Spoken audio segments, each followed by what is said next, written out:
Cristiano Ronaldo বলেছেন Real মাদ্রিদের সমর্থকরা এমবাপ্পের যত্ন নাও, সে মহান খেলোয়াড় হতে যাচ্ছে। হ্যাঁ, ঠিকই শুনেছেন। পর্তুগিজ মহাতারকার এই মন্তব্য ফুটবল দুনিয়ায় নতুন আলোচনার জন্ম দিয়েছে।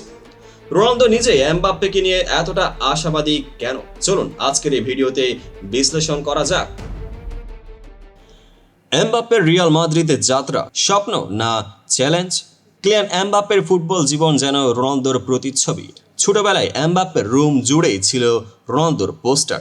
রোনালদোর খেলা দেখে অনুপ্রাণিত হওয়া সেই ছেলেটি আজ খেলছে সে রিয়াল মাদ্রিদেই, যেখানে ইতিহাস গড়েছিলেন তার আইডল। কিন্তু প্রশ্ন হচ্ছে, এমবাপ্পে কি রোনালদোর মতো কিংবদন্তি হয়ে উঠতে পারবেন?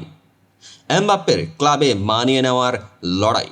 রিয়াল মাদ্রিদে যোগ দেওয়ার পর এমবাপ্পে প্রথম দিকে একটু ধুঁকছিলেন। কেউ কেউ বলতে শুরু করেছিল সে কি আদৌ রিয়াল মাদ্রিদের জন্য পারফেক্ট। এমনকি কিছু সমর্থকও তার পারফরমেন্সে হতাশা প্রকাশ করেছিলেন। কিন্তু সময়ের সঙ্গে সঙ্গে তিনি নিজেকে মানিয়ে নিচ্ছেন এবং এখন সেই পুরনো ভয়ঙ্কর এমবাপ্পেকেই দেখতে পাচ্ছে ফুটবল বিশ্ব। এবার আসি রোনালদোর পরামর্শ ও বিশেষ বার্তা। সম্প্রতি এল চিরিঙ্গুইতোর সাংবাদিক এদু এগুইরেকে দেওয়া এক সাক্ষাৎকারে রোনালদো স্পষ্ট করে বলেছেন রিয়াল মাদ্রিদের সমর্থকরা তার যত্ন নাও, সে খুবই ভালো এবং একজন মহান খেলোয়াড় হতে যাচ্ছে।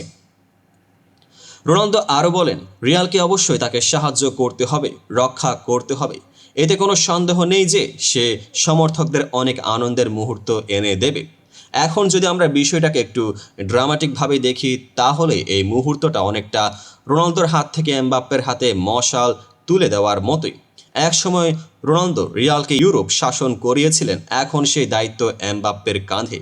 তবে এমবাপ্পে কি সত্যি রিয়ালকে আবার ইউরোপের শ্রেষ্ঠত্বের আসনে বসাতে পারবেন? কিন্তু এক সমস্যা আছে। রোনালদো কিন্তু একটা বিষয় নিয়ে উদ্বেগ প্রকাশ করেছেন। তিনি বলেছেন এমবাপ্পে আসলে একজন প্রথাগত স্ট্রাইকার নয়, তাই স্ট্রাইকার পজিশনে খেলাটা তার জন্য কঠিন। রোনালদোর ভাষায়, আমি যদি রিয়ালে থাকতাম তাহলে তাকে শেখাতাম কিভাবে স্ট্রাইকার হিসেবে খেলতে হয়। এখানে রোনালদো তার নিজের অভিজ্ঞতা শেয়ার করেছেন, কারণ তিনিও ক্যারিয়ারের শুরুতেই উইঙ্গার ছিলেন, পরে স্ট্রাইকারে রূপান্তরিত হন। তাহলে প্রশ্ন হচ্ছে, এমবাপ্পে কি স্ট্রাইকার হিসেবে সফল হতে পারবেন, নাকি তাকে আবার উইঙ্গারে ফিরিয়ে আনা হবে? রোনালদো আশাবাদী, রিয়াল মাদ্রিদও আশা করছে, কিন্তু চূড়ান্ত উত্তর পাওয়া যাবে সময়ের সাথে সাথেই। এমবাপ্পের হাতে বিশাল দায়িত্ব, আর এই যাত্রায় তিনি কি পারবেন তার আদর্শের মতোই কিংবদন্তি হতে? আপনার মতামত কি? এমবাপ্পে কি রিয়াল মাদ্রিদের রোনালদোর মতো কিংবদন্তি হতে পারবেন, নাকি তিনি নতুন পথে হেঁটে নিজেকে ভিন্নভাবে প্রমাণ করবেন? কমেন্টে জানিয়ে দিন। ভিডিওটি ভালো লাগলে লাইক, শেয়ার আর সাবস্ক্রাইব করতে ভুলবেন না। পেজটিকে এখনই ফলো করুন। দেখা হবে পরবর্তী আপডেটেড ভিডিওতে।